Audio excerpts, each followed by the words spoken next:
Before the folks in Dustwater ever whispered her name, Sadie Quinn stepped off a late train with nothing but a worn bag, a letter meant for someone else, and the kind of silence that carried its own weight.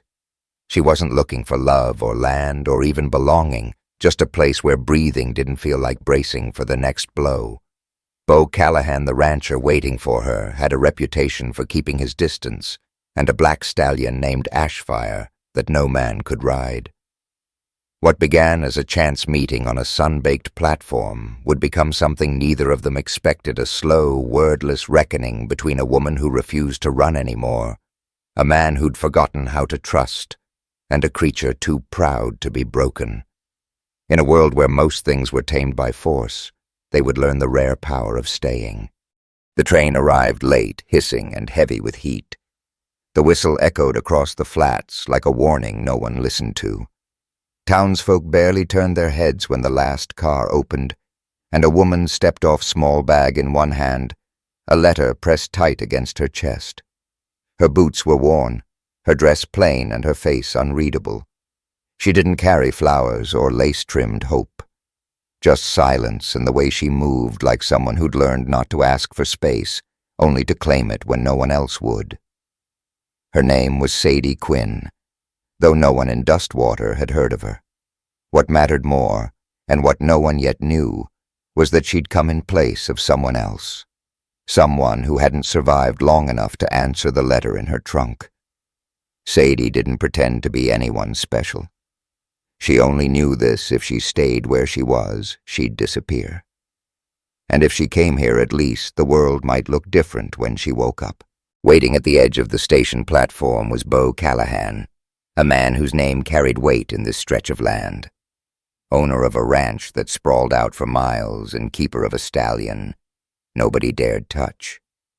Bo had expected someone taller, softer maybe, or more desperate. What he got was a woman who walked up without flinching and said, "You're Callahan, right?" No smile, no fluttering eyelashes, just a directness that caught him off guard. "I didn't think you'd actually come," he said. Sadie looked past him, out toward the hills where dust curled like smoke above the dry pasture. Neither did I. The ranch wasn't what she expected. Bigger, quieter. The air tasted of hay metal and sunburnt soil. There was a stillness about the place, like it had forgotten how to speak. Or maybe it had learned that silence was safer than truth. Then she saw him.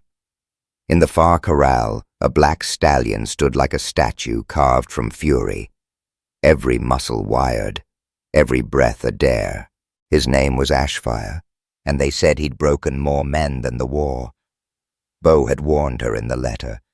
30 ranch hands had tried to train him. 30 had failed, some with shattered bones, some never walking again. No one got near him now, not unless they were paid or foolish. Sadie didn't ask about the stallion, not at first. But that night, while the house creaked in the wind and the sky turned violet with dusk, she stood by the back fence and watched him. Alone, still, unafraid. The next morning she asked Bo one simple question. "What makes him like that?" "Mean," he said, shrugging. "Wild by birth." She shook her head slowly. "No, he's not mean. He's been made that way." There was something in her voice, not pity but recognition, a kind of knowing that made Bo uncomfortable. She wasn't talking just about the horse, and he sensed it, the same way a scar stings in weather about to change. Sadie didn't ask permission. She walked to the edge of the corral and stood there. No rope, no threat, just presence. The stallion snorted and pawed the dirt, but she didn't flinch. She whispered something he couldn't hear, not to the horse, but to herself. A vow, maybe. A prayer for someone who had no God left. That was how it began. Not with a scream or a wild ride or a broken record of triumph, but with a woman too wounded to run and a stallion too proud to beg, meeting each other at the edge of silence and deciding without words to stay. Ashfire didn't like to be watched. Most horses flick an ear twitch, a tail shift a hoof when they sense a person near. But Ashfire, he went still, like a coiled wire, like he was calculating whether to bolt or break something. From the bunkhouse, the ranch hands would glance over and shake their heads. "That horse ain't ever gonna be rideable," one muttered. "Too much bad in him. Runs through his blood." Sadie Quinn heard them, but she didn't respond.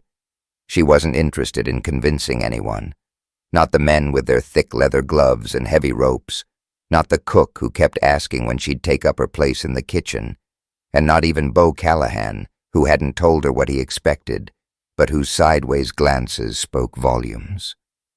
She'd arrived only 3 days ago, but already the house felt less like a destination and more like a waiting room. She knew that feeling well. It was the same one she'd known in foster homes and sick rooms in pews, where people sang about redemption, but never noticed the bruises under her sleeves. Sadie didn't speak of her past, but it followed her like a second shadow. She noticed the way Ashfire held tension in his shoulders, the way his back legs never stayed still for long, how he always kept his right eye to the open field like escape was a promise he hadn't given up on. "You're not wild," she murmured to him one afternoon, leaning her elbows against the fence. "You're cornered." Ashfire snorted, flared his nostrils, and kicked up a cloud of red dirt, but he didn't retreat. He stood there watching her with a sharp, flickering focus. Not quite trust, not quite hatred. Bo noticed the change first, though he didn't admit it. He was a man of few words and fewer smiles, but he found himself stopping mid-chore just to glance toward the corral.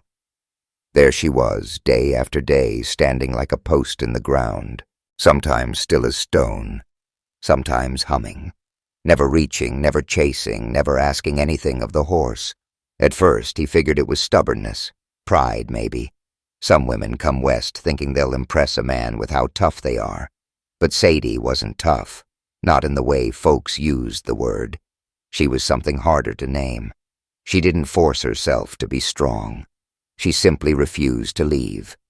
Bo didn't like how much that unnerved him. He had hired her, or rather sent for her out of convenience. The house needed upkeep. Meals had grown more miserable by the season, and the letter he'd written had been brief, even awkward. "You'll have shelter. You'll be paid. I won't ask much." He hadn't expected her to show up. And certainly not with that silence, the kind that didn't beg, didn't flirt, didn't need to explain itself. He'd seen that same silence in war once, and in mirrors many mornings since. Sadie wasn't the only one keeping her distance. The men on the ranch mostly left her be wary of how little she spoke and how much the boss watched her without realizing it. There were rumors, of course. There always were. But even the loudest talkers fell quiet when she crossed the yard, dress hem catching dust eyes, steady as moonlight on still water. Then came the morning Ashfire charged the fence. It wasn't the first time he'd done it, but this time something was different. Sadie didn't flinch, didn't move. She simply lowered her voice, not to the horse, but to herself. Bo had been walking from the barn, a pail of oats in hand, and when he saw it, the wall of black muscle pounding toward her, the boards shaking like kindling, his breath caught in his chest. She stood her ground, and Ashfire stopped, not inches away, not feet, but close enough that his breath tangled in the loose strands of her hair before he turned and retreated. That night, over burnt beans and barely there conversation, Bo found himself speaking before he meant to. "You've worked horses before?" he asked. Sadie paused, stirred the beans twice. "A few, none like him." He waited, but that was all she gave, so he tried again. "You're not afraid of him?" She met his eyes then, not sharply, but with the weary kind of honesty that made a man want to look away. "Fear doesn't stop something from hurting you. Sometimes it invites it." Bo said nothing, but his knuckles whitened on the handle of his mug. Over the next few days, the dynamic shifted. The horse still reared and snapped, but less violently. He began approaching the fence, stepping near where Sadie stood. One morning, Bo noticed she was crouched down, knees in the dust head, tilted slightly as she hummed something unfamiliar. A lullaby, maybe, or something older. Ashfire stood 20 feet away, then 15, then 5. When his nose brushed her shoulder for the first time, Sadie didn't speak, didn't cry out in triumph. She simply closed her eyes. Bo watched from behind the barn wall, heart pounding like he'd run 5 miles without stopping. He didn't understand what was happening, not just with the horse, but with himself. That evening he fixed the loose hinge on the pantry door, without being asked.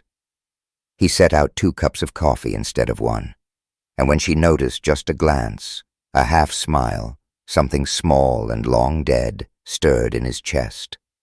A memory, perhaps, of what it was like to be seen, not for strength or status or survival, but for something softer.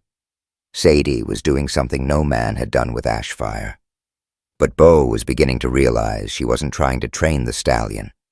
She was teaching him how to feel safe again, and in the process, without meaning to, she was doing the same for him.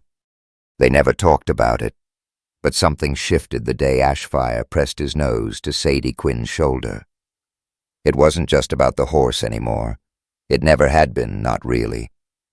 From the moment she stepped off that train and asked if Bo Callahan was who he claimed to be, something had started turning like a weather vane catching wind after a long stillness. Sadie didn't celebrate her progress. She didn't boast or tell stories around the fire. She simply showed up the next morning at the corral, same as before.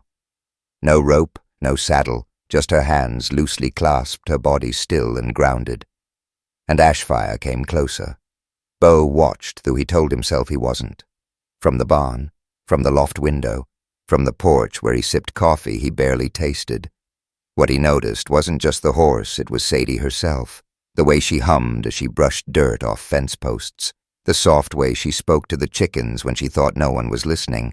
The careful lift of her arm when she hauled water. The wince she tried to hide when her shoulder caught too high.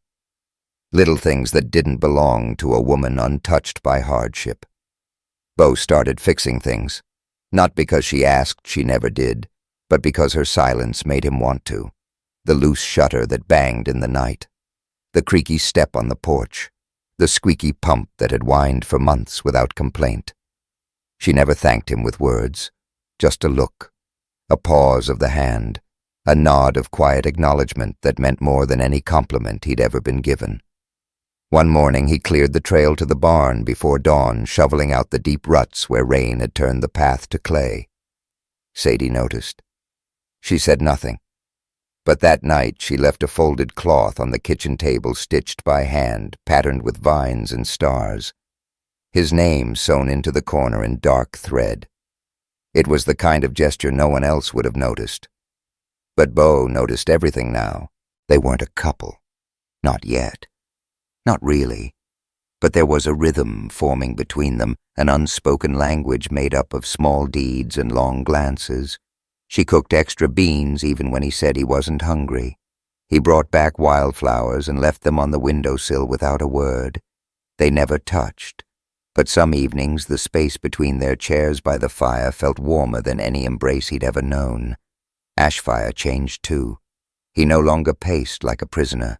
He followed Sadie now, not like a broken animal seeking command, but like a shadow choosing to stay close. She'd whisper to him in the dark. Bo didn't hear the words, but the way her shoulders relaxed, the way the stallion lowered his head, it told him everything. Then came the night of the lantern storm. The wind picked up just before dusk, howling through the valley like something ancient and angry. Windows rattled, the horses stirred. Rain followed hard and fast, slapping against the barn with such fury that even the steadiest animals kicked in their stalls. Sadie rushed outside to check on Ashfire. Bo followed without a coat boots, half-laced heart thudding. He found her in the middle of the paddock, soaked to the bone, whispering as she ran her hands along the stallion's neck. Ashfire stood perfectly still, trusting her completely, and Bo, standing under the eaves of the barn, watching her soaked silhouette against a sky of fire and water, felt something tear loose inside him, something that had been buried for years beneath silence and survival. When they returned to the house, dripping and shivering, Sadie laughed. Just once. A short, surprised sound like she hadn't meant to. Bo set a towel around her shoulders and turned away, unsure what to do with joy that raw. "Why are you doing all this?" he asked later as they sat by the hearth. The storm had moved on. Embers glowed low in the grate. She stared into the fire for a long time. "Because I've lived too many years in places where no one ever stayed." He nodded slowly. He understood that kind of absence. Then she added, voice even softer. "And because the first time I saw you watch me without speaking, I didn't feel judged. Just noticed. Like maybe it was okay to exist again." Bo didn't know what to say. So he did what he did best. Something quiet. The next morning, there were 2 cups of coffee on the table. Hers had a bit of honey he'd noticed. She took it that way. She sat down across from him without comment, but she smiled before taking the first sip. That same day, she stepped into the corral. This time, she didn't wait for Ashfire to come to her. She walked slowly toward him, humming that same low tune, part lullaby, part prayer. No halter, no reins, just breath and movement. The stallion didn't flinch. He watched. He waited. And when she crouched in the dust, he approached with reverence. He nuzzled the side of her neck. She leaned into him. Bo didn't breathe. She could have stopped there, it would have been enough. But instead she pressed her hands to Ashfire's shoulders and with a practiced gentleness swung herself onto his back. He didn't rear. He didn't bolt. He simply stood, then walked. No commands, no force, just the soft weight of a woman who'd once been broken learning to sit tall again. When she dismounted and brushed the dust from her dress, she didn't look toward the barn. She didn't need to. Bo was already walking toward her chest, tight with something he didn't have a name for. "You're not afraid of much, are you?" he said. She shook her head. "I'm afraid of everything," she whispered. "But I'm more afraid of going back to being invisible." He stopped. The wind rustled the dry grass around them. "I see you, Sadie," he said. And he meant it. Not because of the horse. Not because of what she did or didn't say, but because she was there, still, choosing every day to stay, to see him, to believe something better could grow where ruin had once been. And for a man who'd spent most of his life building fences, literal and otherwise, that simple truth was more powerful than any declaration of love. It was the beginning of something sacred. The ranch had always run on hard work and silence. But silence, Sadie Quinn would come to learn, is a poor shield when envy takes root. For all her quiet victories with Ashfire, for every small miracle that unfolded in the corral, a different kind of storm was brewing in the bunkhouse. It started slow, a mutter here, a sidelong glance there. By the time the whispers grew legs, they were running wild. "She ain't here for the horse," Wade Lancer spat one night, sharpening his knife on a whetstone slick with resentment. "She's playing Callahan." Soft voice, sad eyes. "You watch soon, she'll be in the ledger books and the bedroom." The others didn't respond at first, but they didn't defend her either, not even the ones who'd seen her tend to a horse more violent than thunder. To some men, tenderness is weakness, and a woman who doesn't beg, flatter, or break on cue becomes a threat. Sadie felt the shift like a draft under a door. The way conversation stilled when she entered a room, the subtle coldness in the cook's voice. Even Ashfire sensed it pacing, more flinching at shadows, ears pinned tighter to his skull. But it wasn't just the men. Bo Callahan had gone quiet in a new kind of way. Not the familiar stillness Sadie had come to understand, but something taut, and guarded. He stopped bringing 2 cups of coffee in the morning, stopped meeting her eyes when she came in from the paddock. He never accused her, not directly, but the space between them grew wide and heavy. Sadie didn't chase him. She never had. But it hurt deeper than she expected, because what they'd begun building together had felt sacred, earned, and now it trembled just because someone else couldn't stand to see it thrive. Then one cold morning before sunrise, she found Ashfire outside the corral, free. The gate had been left open. At first, panic gripped her throat like a hand, but then she spotted him not galloping toward the horizon, but down by the dry creek bed, trembling. His body quivered like a violin string pulled too tight. She walked toward him slowly, whispering his name like a psalm. It took nearly an hour to coax him back. His hooves dragged, his eyes darted, something in him had cracked. When she finally got him inside and latched the gate, she turned to find Bo standing a few yards away, arms crossed, jaw locked tight. "You left the gate open?" she asked, the words tasting like iron. He shook his head. "No. But I know who did. Then fire him." "I will. But that's not what this is really about." She stiffened. "Then what is this about Bo?" He didn't answer right away. His eyes searched hers like they were trying to solve a riddle written in pain. "You think I don't see it," he said at last. "The way folks look, the way they talk.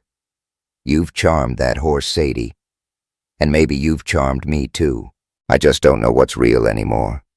Her breath caught. "You think I came here for land?" "For your name, I don't know," he admitted. She stepped back as if struck. Her voice trembled, but not with fear, with fury.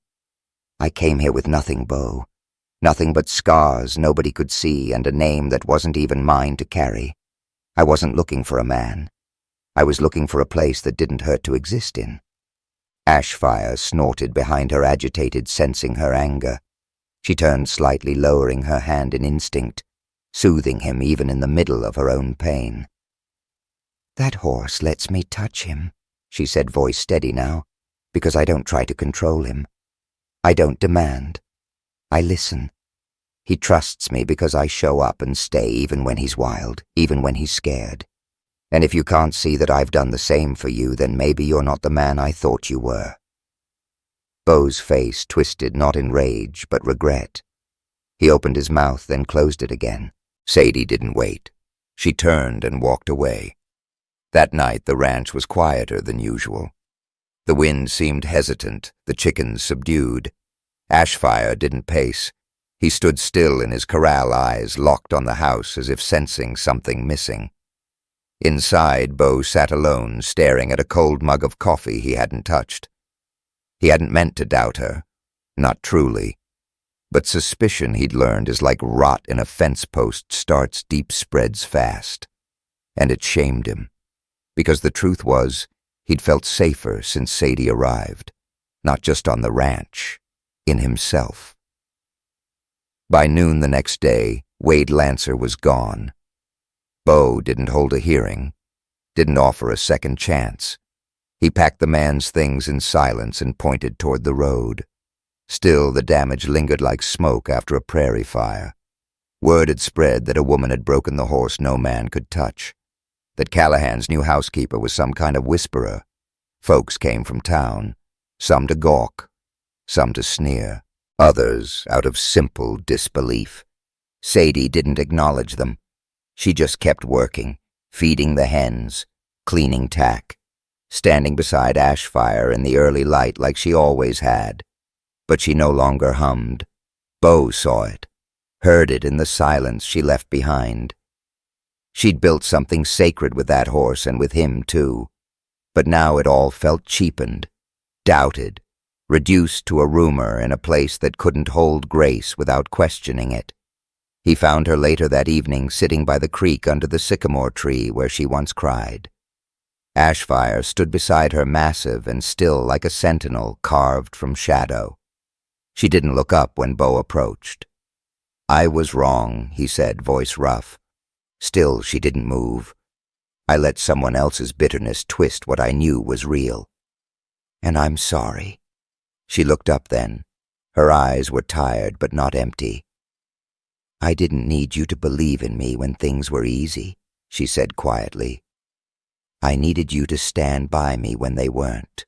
Bo sat down beside her, not touching, not pressing. Just there.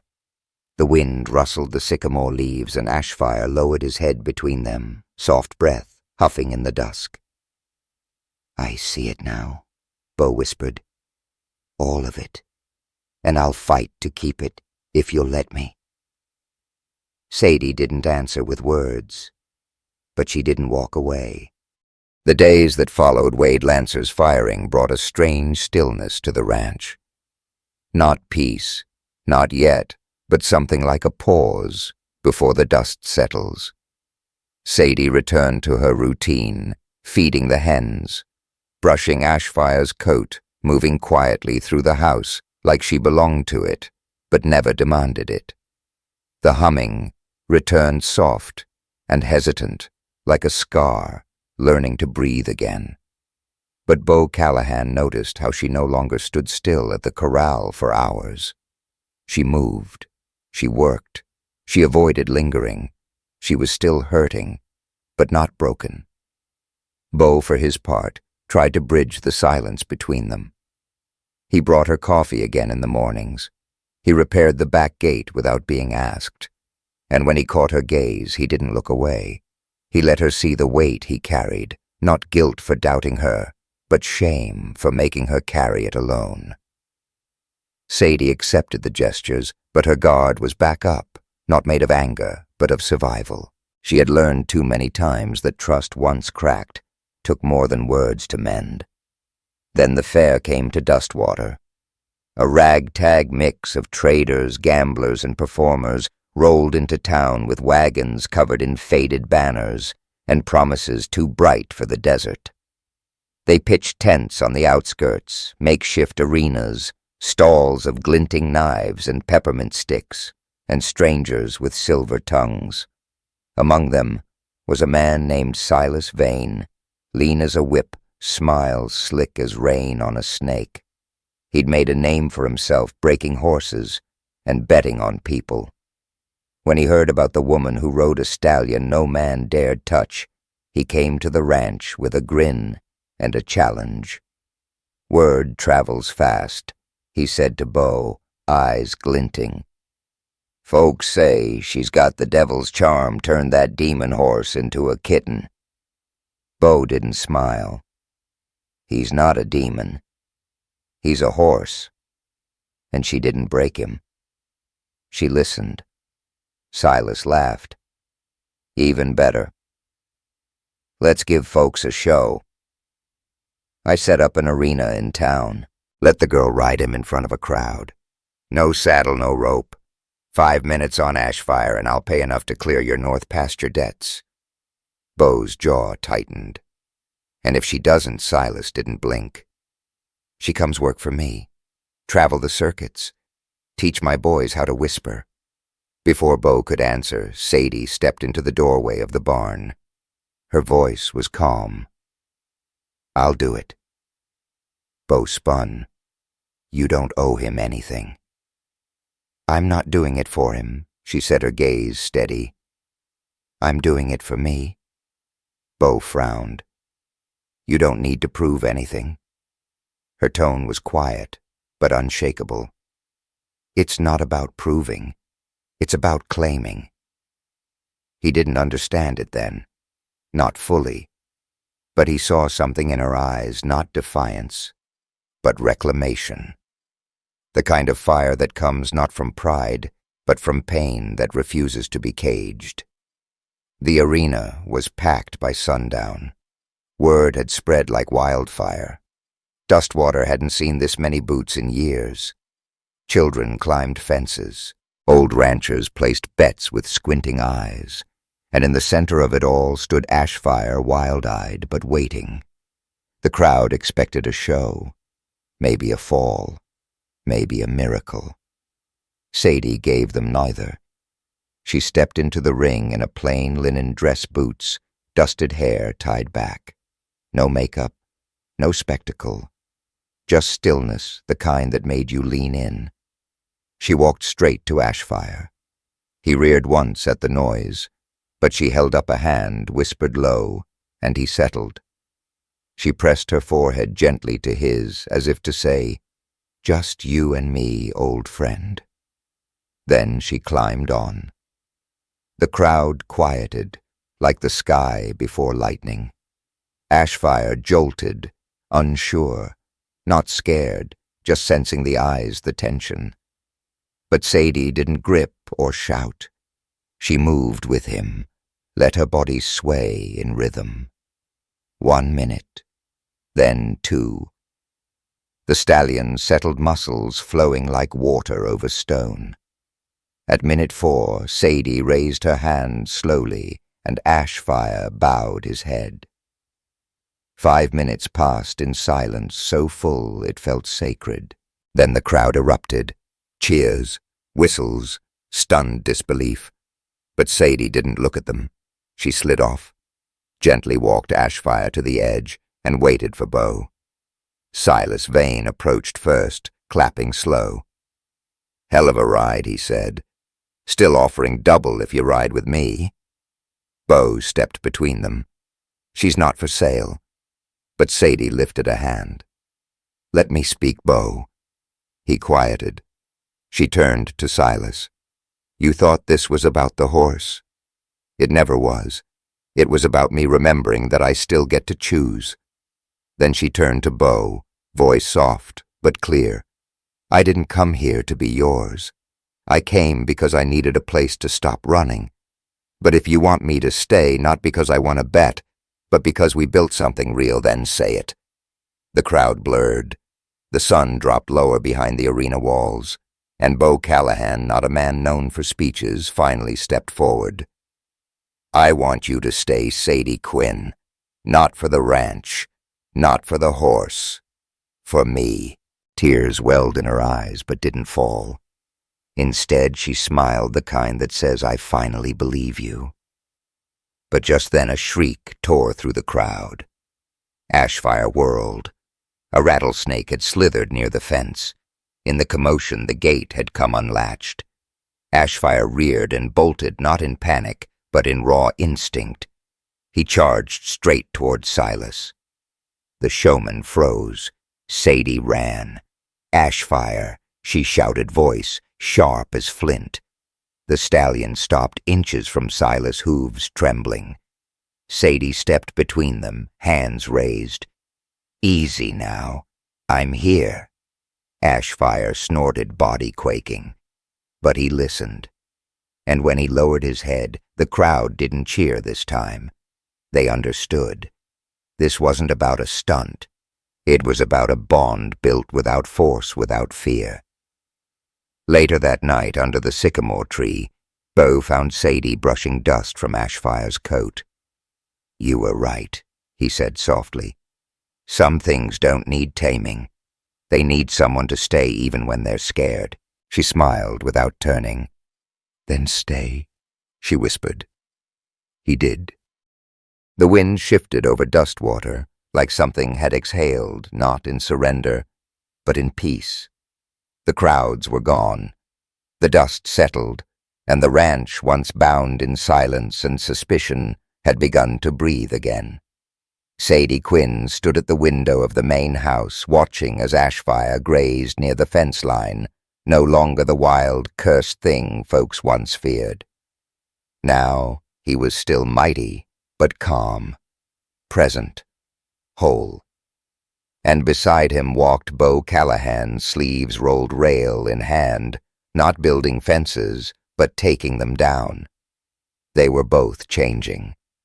The land, too. That evening, as the sun dropped low and lit the corral in golden fire, Sadie found Bo sitting where she'd first seen him on the porch, hat tilted back, boots, crossed eyes lost in the open sky. She stepped barefoot onto the planks, the boards warm beneath her, and sat beside him without a word. For a long time, they just listened. Crickets, horses, the soft hush of twilight. Then she broke the quiet. "Can I ask you something?" He looked over, curious. "If I told you I wasn't who you wrote to, would it matter?" His brow furrowed, but he didn't answer right away. She continued slower now. "The letter you sent, the one I found, it wasn't meant for me. It was addressed to my sister, June. She died last winter. Fever took her fast. I found your words tucked in her hope chest, read them over and over. They felt like something solid when the world had gone hollow." Bo leaned back, rubbing his jaw. "I never knew what to say in that letter. Only that I wanted someone kind. Someone quiet enough not to run when I didn't have much to offer." Sadie's voice caught. "I didn't come to fix you, Bo. I came hoping I could fix myself. Or at least, stop being afraid all the time." He looked at her, then really looked. And there was something unguarded in his face. "You didn't fix me, Sadie. You just stayed long enough for me to start believing I was worth standing beside." She reached for his hand. It was calloused, warm, and trembling slightly. "You don't have to be perfect," she said. "You just have to stay." And he did. They didn't plan a wedding. No one wore lace or made speeches, but 2 months later, under the wide-limbed sycamore where she once wept, they stood together and vowed nothing more than this: to build a life with no locks, no fear, and no shame. In time, they called it Ashfire Hollow, a place for the broken to walk in without question and walk out better. People came. Women fleeing fists, boys who flinched at raised voices, wild horses with fire still in their eyes. And always at the gate stood Sadie, no longer the girl who arrived in silence, but the woman who stayed long enough to make peace feel real. And if you wandered past the barn at dusk, you might still see Ashfire older now, standing beneath the tree, with a little girl perched on his back, red curls bright as flame. Bo watching nearby, and Sadie humming again. Because some things once broken don't stay broken. They become something stronger together. If this story stirred something in your heart, don't write off just yet. Subscribe to Whispers of the West for more tales of love, grit, and redemption beneath open skies. Tap the bell so you never miss a story that matters, where healing begins and legends are born in silence.